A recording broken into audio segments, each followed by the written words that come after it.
नमस्कार बच्चों। आज हम लोग पढ़ेंगे प्राचीन इतिहास। प्राचीन इतिहास में हम लोग पढ़ते हैं कि मानव में परिवर्तन कैसे होता है। तो हम लोग हेडिंग डालेंगे मानव में परिवर्तन।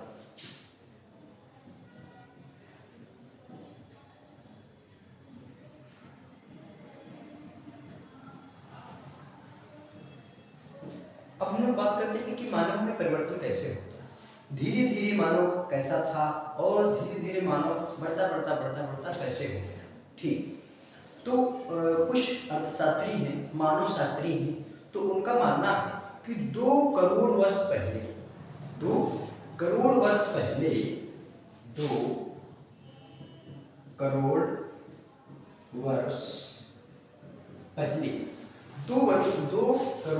वर्ष पहले मानव में जो परिवर्तन हुई वो कौन से परिवर्तन। तो जैसे हम देखते हैं कि पहला परिवर्तन क्या होता है। तो पहला परिवर्तन हुआ कि दोनों पैरों पर खड़े होकर चलना। मानव दोनों पैरों पर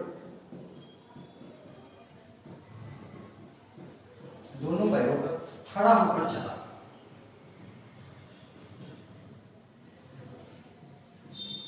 मानव दोनों पैरों पर खड़ा होकर चला। मानव शास्त्री कहते हैं कि 2 करोड़ वर्ष पहले मानव दोनों पैरों पर खड़ा होकर चला। तो उन मानव शास्त्रियों के अनुसार हमको पता चला कि मानव प्राचीन इतिहास में उस समय मानव चारों पैरों पर चलता था, वो हाथों के बल भी चलता था।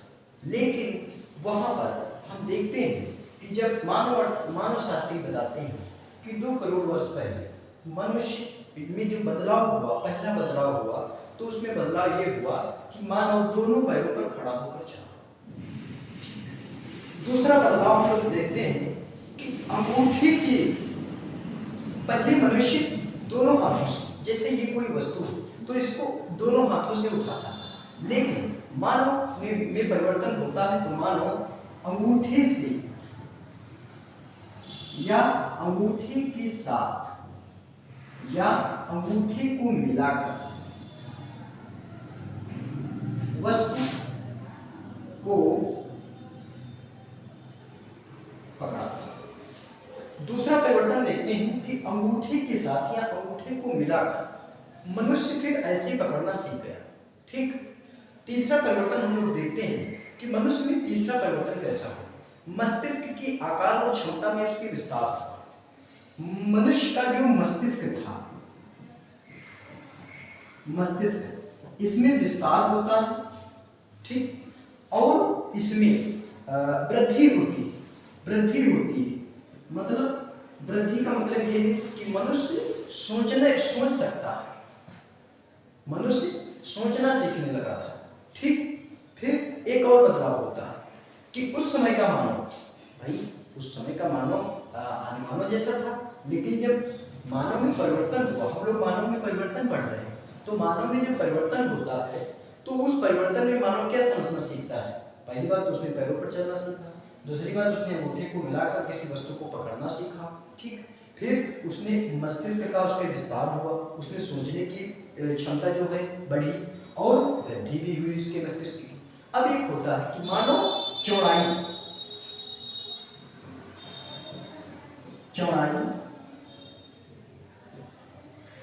ऊंचाई,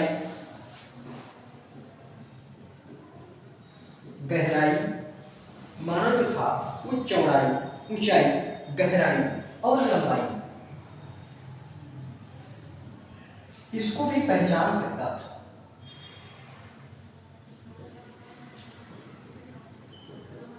मानव उस समय का जो मानव था तो वो चौड़ाई, ऊंचाई, गहराई और लंबाई को पहचान सकता था। वो ये अनुमान लगा सकता था कि कौन सी चीज ऊंची है, कौन सी चीज चौड़ी है, कौन सी गहरी है या कौन सी लंबी है। ठीक। तो ये मानव में परिवर्तन हुई। ठीक है। अच्छा, ये मानव शास्त्री कहलाते क्या है। जैसे आपसे क्वेश्चन पूछेगा कि मानव शास्त्री क्या कहलाते हैं। ठीक। तो इसको हम पहले लिस्ट करते हैं और हम लोग देखते हैं कि मानव शास्त्री क्या कहलाते हैं या मानव शास्त्री किसको कहा जाता है। तो मानव के विकास मानव के विकास, विभेद आदि। मानव के विकास, विभेद आदि की जानकारी देने वाली, आदि की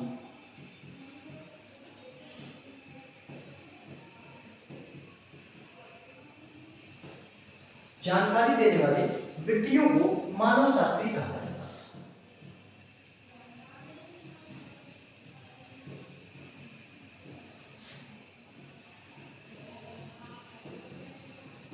कहा जाता था। ठीक, हम लोगों ने देखा। अच्छा, फिर अब हम लोग पढ़ते हैं, धीरे धीरे बदलाव, मनुष्य में बदलाव होता है। और फिर एक हम लोग पढ़ते हैं पाषाण काल। ठीक, हम लोग पाषाण काल पढ़ते हैं क्योंकि हम लोग एशियन हिस्ट्री, जिसको प्राचीन इतिहास कहा जाता है, तो हम लोग पढ़ रहे हैं। अब हम लोग देखते हैं कि पाषाण काल क्या है।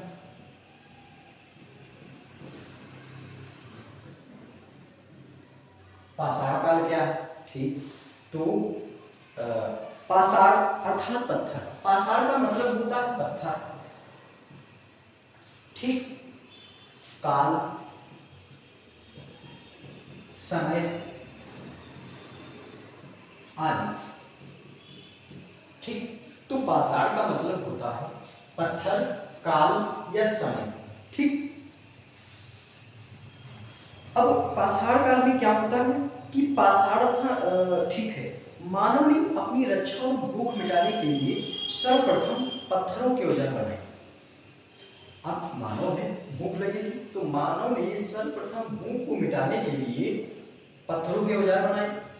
ठीक, अब पत्थरों के औजार बनाए, लेकिन उस समय के जो पत्थर के औजार हुआ करते थे, उनका कोई सुडौल आकार नहीं था।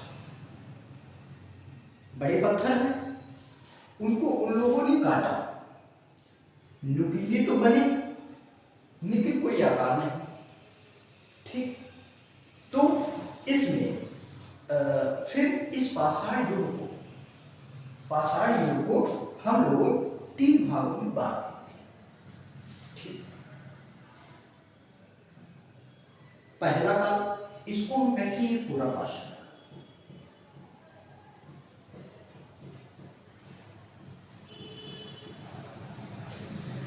इसको हम कहते हैं पूरा पाषाण काल। दूसरा है हमारा मध्य पाषाण काल।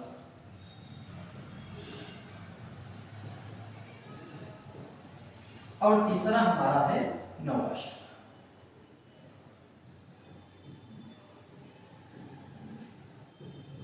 नवपाषाण काल। ठीक, तो हम लोग पूरा पाषाण काल में देखते हैं कि पूरा पाषाण काल के समय, पूरा पाषाण काल के समय मानव खुले आसमान के नीचे, नदियों और झीलों के किनारे, तालाबों के किनारे रहता था। अच्छा, पूरा पाषाण काल में जब मानव नदियों, ठीक, नदियां, झील, तालाब, खुला आसमान, खुले आसमान में रहता था। अच्छा, तो नदियां, झील और तालाब के किनारे मानव रहता था। अच्छा, इसमें मानव को फायदा क्या था? मानव को फायदा ये था, हम लोग एक मिर्जापुर में गुफा, किसमें? मिर्जापुर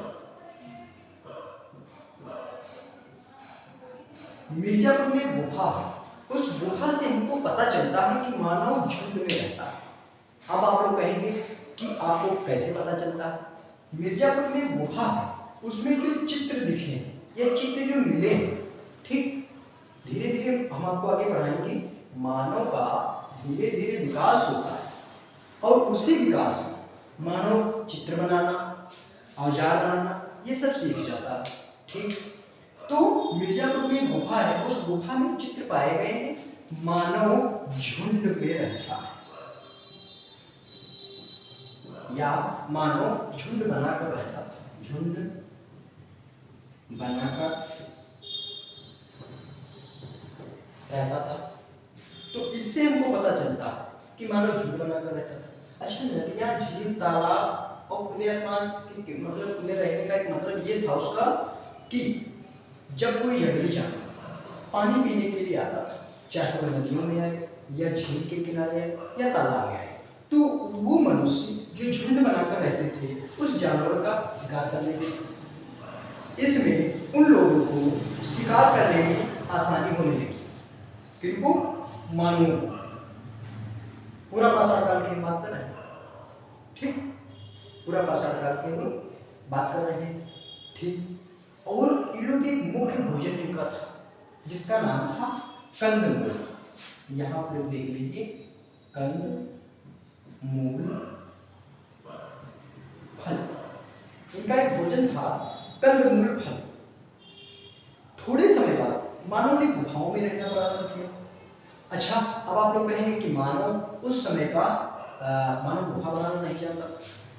हम लोग देखते हैं कि भेड़िया एक होता है, भेड़िया गुफा में रहता है। उस समय के मानव झुंड में रहते थे, झुंड में बनाकर रहते थे। मानव झुंड बनाकर रहते थे तो मानव उसको, उस जानवर को मार देते थे। उसी की गुफा में रहने लगे तो मानव को कुछ अच्छा लगा कि हम लोगों को एक गुफा में रहना चाहिए, ठीक। वही गुफा मिर्जापुर में है जहाँ पे चित्र अंकित मिले, ठीक, चित्र बने मिले, ठीक है।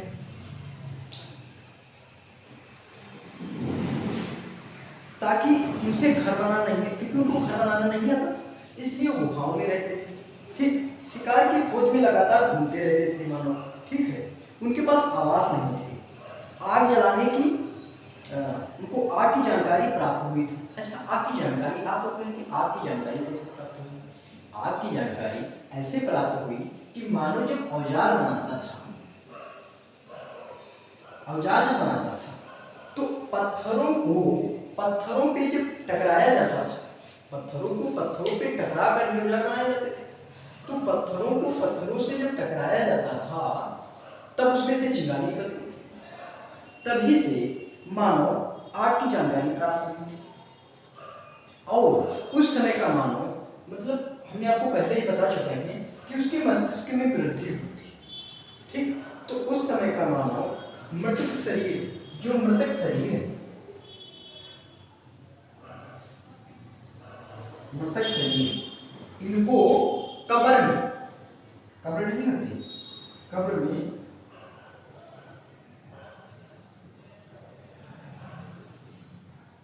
दफनाना चाह गया था। तो उस समय का जो मानव था वो मृतक जो शरीर हुआ करते थे उनको कब्र में दफना देता था, ठीक। अब हम लोग बात करते हैं कि मानव ने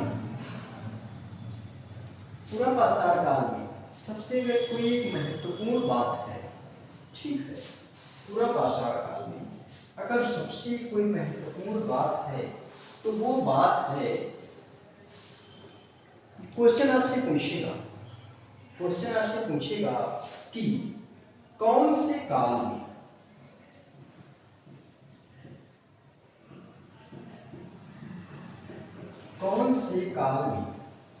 मानव ने आग की खोज की?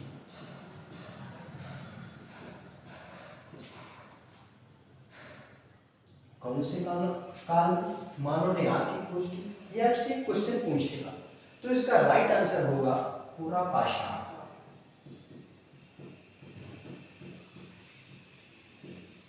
पूरा पाषाण काल, ठीक। अब हम लोग बात करते हैं मध्य पाषाण काल, मध्य पाषाण काल की हम बात करते हैं। अब जब मध्य पाषाण काल में वही मानव औजार बनाते थे पत्थरों के, तो धीरे धीरे बदलाव हुआ, औजारों में भी बदलाव हुआ और मनुष्यों में भी कुछ बदलाव हुआ। तो मध्य पाषाण काल में मानव द्वारा निर्मित जो औजार थे, पत्थर के औजार, वो थोड़ा सुडौल, अच्छे तरीके के कह सकते हैं, सुडौल और अच्छे तरीके के और नुकीले औजार,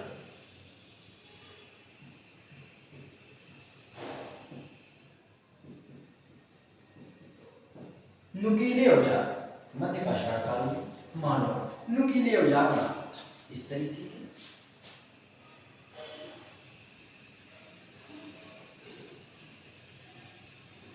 मुद्दे क्या है? नुकीले औजार बनाता था। ठीक, और उस समय कुछ परिवर्तन भी हुआ था, जलवायु में भी परिवर्तन हुआ था। मध्य पाषाण काल में जो था वो बदलाव हुआ। ठीक है, जो पूरा पाषाण काल की अपेक्षा मध्य पाषाण काल की जो जलवायु थी,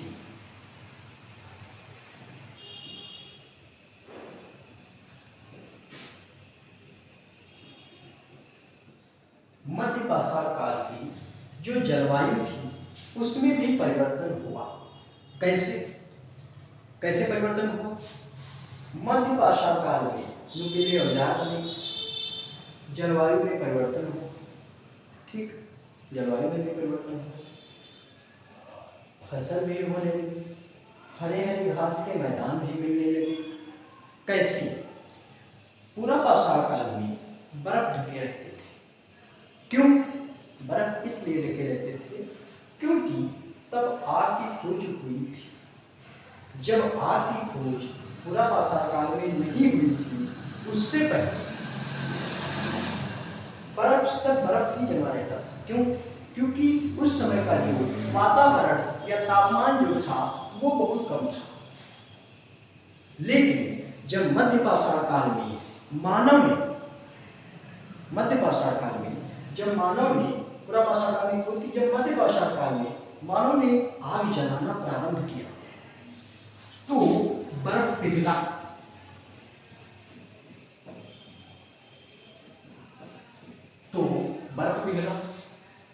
बर्फ पिघला, इससे पानी नदियों में जाने लगा। बर्फ पिघला, पानी नदियों में जाने लगा। धीरे धीरे इसमें गर्म जलवायु, तो इसीलिए जलवायु में भी परिवर्तन हुआ। अच्छा, जब जलवायु में परिवर्तन हुआ तब कृषि अच्छी हुई, घास के मैदान हुए,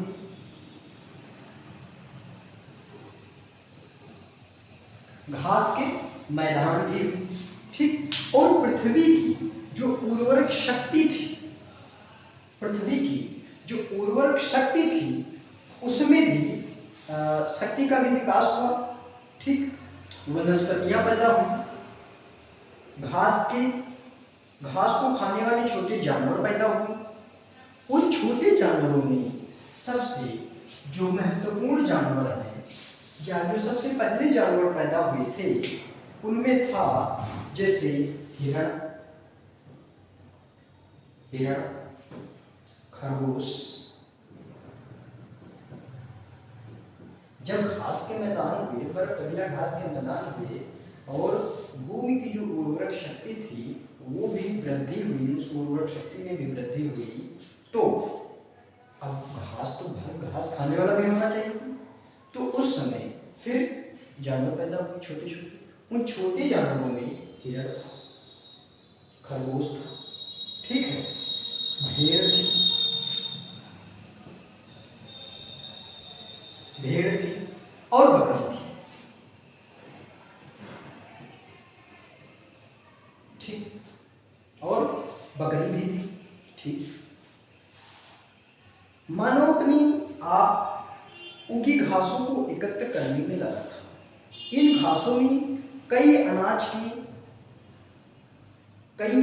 के अनाजों की पूर्वज थी। मतलब मानव घास को एकत्रित करने में लगा था। इस समय जो फसलें बोई जाती हैं, उन फसलों की कुछ प्रजातियां भी उस समय थी। ठीक, उस समय थी। इस प्रकार वह अब संग्राहक बन गया था। मानव ने अब क्वेश्चन पूछता है कि जैसे हमने आपको बताया कि पूरा पाषाण काल में मानव ने सर्वप्रथम आग की खोज की। क्वेश्चन आपसे पूछेगा कौन से काल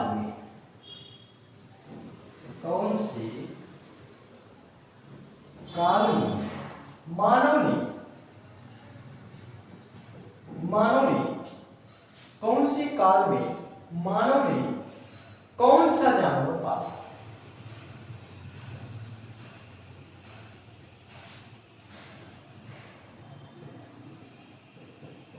कौन सा जानवर पाला? तो मध्य पाषाण काल में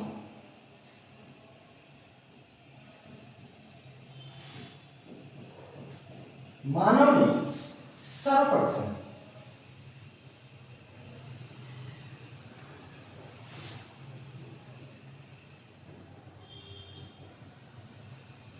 कुत्ते को पाला था। तो आज के खोजमानों ने पूरा पाषाण काल में की और सर्वप्रथम कुत्ते को उसने मध्य पाषाण काल में पाला। ठीक, अब हम लोग बात करते हैं नव पाषाण काल की। ठीक, अब हम लोग आप लोग नोट करना चाहें नोट कर सकते हैं।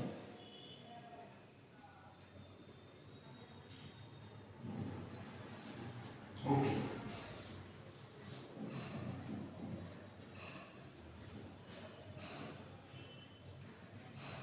अब हम लोग बात करते हैं नवपाषाण काल की। ठीक, नवपाषाण काल प्रारंभ होता है। इस मानव सभ्यता के इतिहास का सबसे बड़ा परिवर्तन होता है नवपाषाण काल में। खेती के कारण मानव भोजन, खेती होगी तो उसमें अनाज हो, उसी अनाज से मानव भोजन में बनाना सीखे। अब वो मांस की अपेक्षा भोजन को ज्यादा बढ़ावा देता था, भोजन ज्यादा खाता था। ठीक, और पत्थर के उपकरण जो थे वे अधिक हो गए थे। बहुत अच्छे तरीके के औजार पत्थरों की वो नवपाषाण काल में बनाते थे। ठीक, यह उपकरण घिसकर चमकदार बनाए गए थे। पत्थरों को वैसे क्या था, जैसे कि पत्थर लाए उनको तोड़ा मध्य में और पूरा पाषाण काल। लेकिन नवपाषाण काल में मानव जो पत्थर लाता था, उन पत्थरों को मानव जो पत्थर लाता था उन पत्थरों को घिसकर चमकीला, नुकीला और सुडौल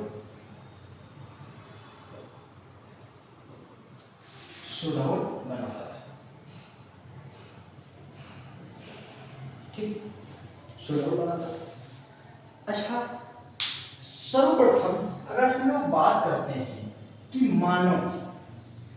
सर्वप्रथम अगर हम बात करते हैं कि मानव पत्थरों के कौन सी औजार बनाए थे। ठीक, सर्वप्रथम मानव ने पत्थरों के जो औजार बनाए थे वो था हथेदार,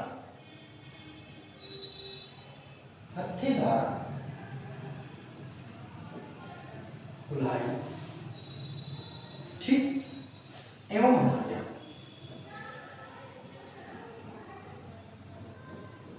हथेदार, कुल्हाड़ी एवं हंसिया इस प्रकार महत्वपूर्ण औजार बने। खेती के साथ साथ उसने पशुपालन को भी प्रारंभ किया। मानव में धीरे धीरे परिवर्तन हुआ।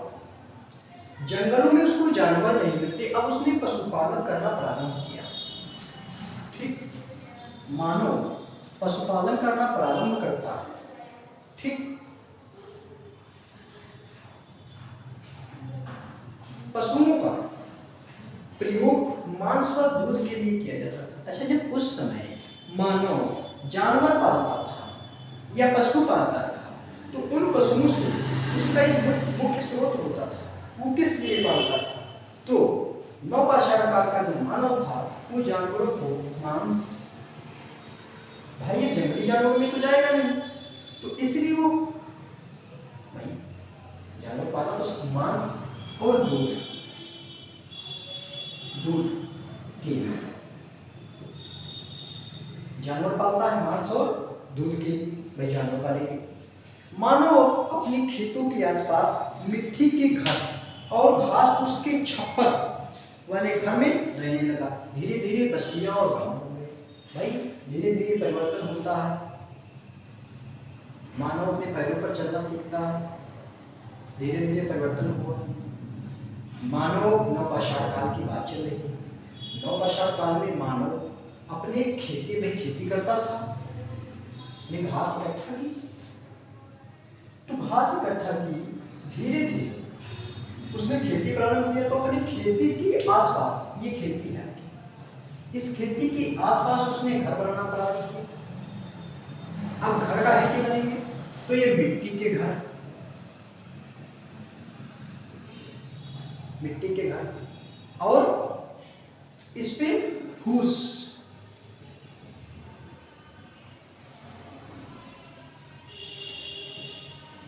फूस के छप्पर ये बनाता था।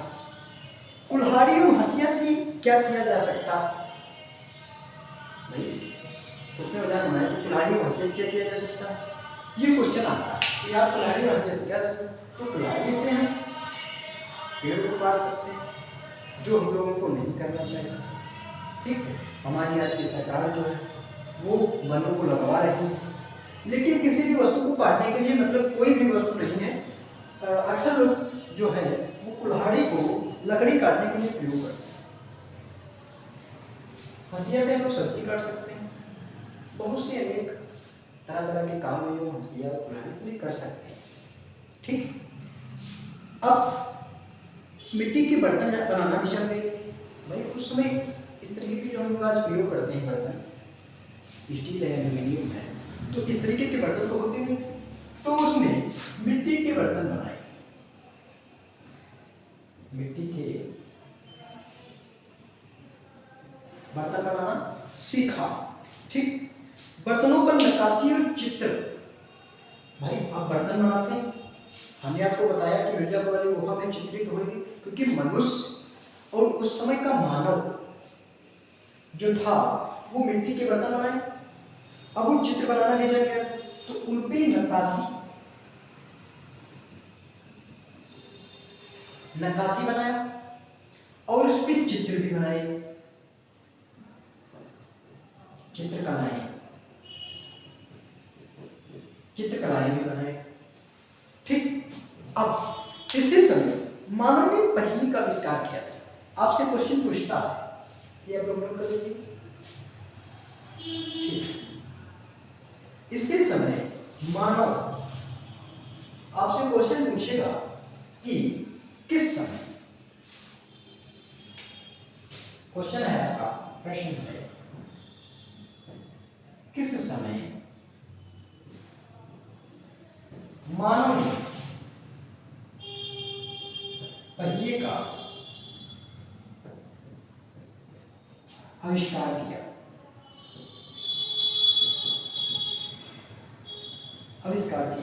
हम लोगों का आंसर होगा नवपाषाण काल।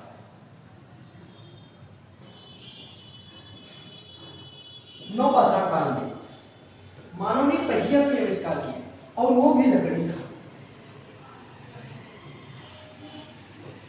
लकड़ी का पहिया मानव ने नवपाषाण काल में बनाया।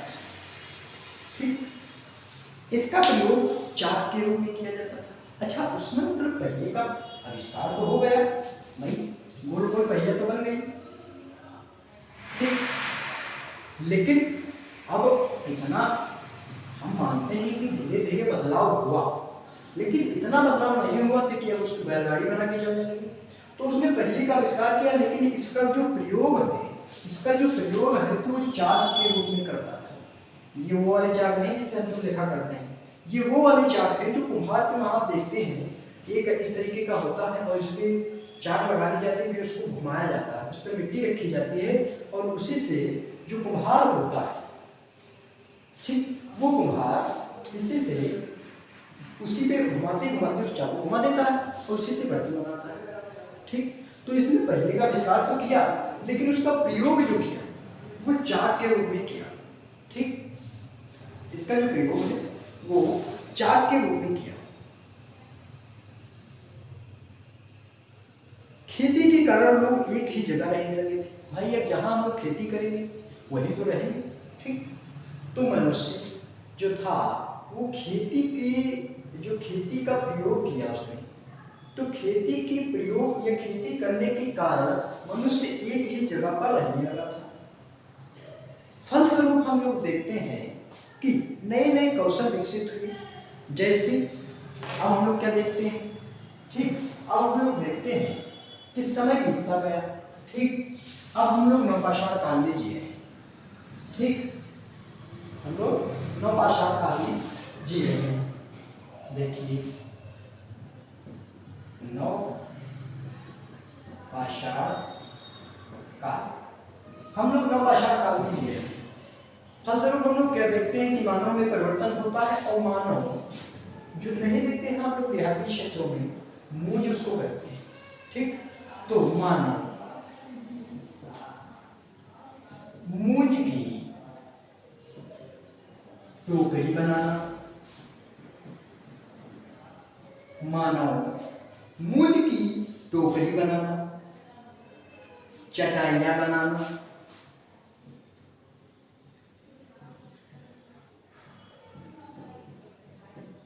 चटाइयां बनाना, ठीक है, और उस मूंज की कटाई करना,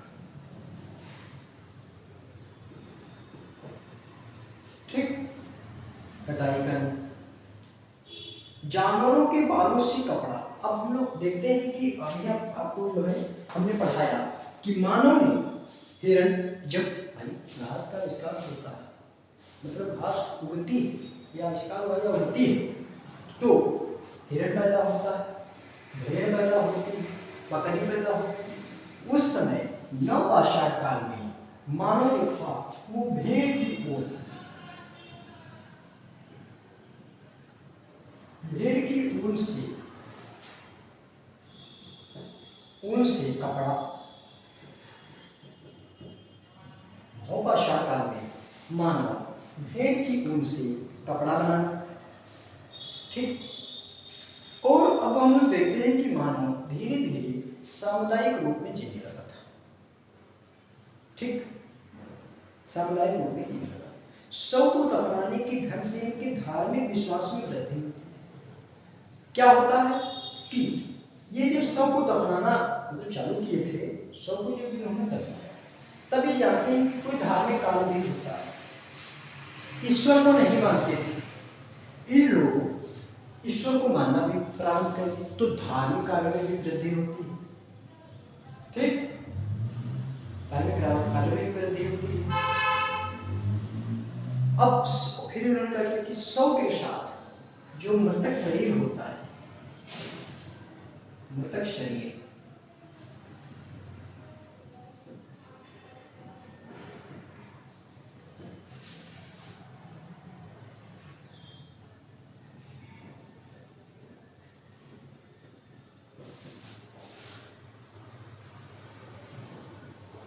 ये लोग मृतक शरीर के साथ जो उस मतलब जो उस व्यक्ति का जिसका मृतक शरीर है, तो उस व्यक्ति का जो औजार होता था, हंसिया हो, कुल्हाड़ी हो, बाका हो, कुछ भी, और जिस बर्तन में वो खाता पीता था और जो कपड़े पहनता था, ठीक है, जो कपड़े पहनता था उसको भी जो लोग साथ में मरने के बाद उसको भी लोग दफना देते, जब सौ को दफना दिया, और जो इसके औजार बर्तन कपड़ा इत्यादि भी उनको सौ के साथ ही फेंका देते, ठीक।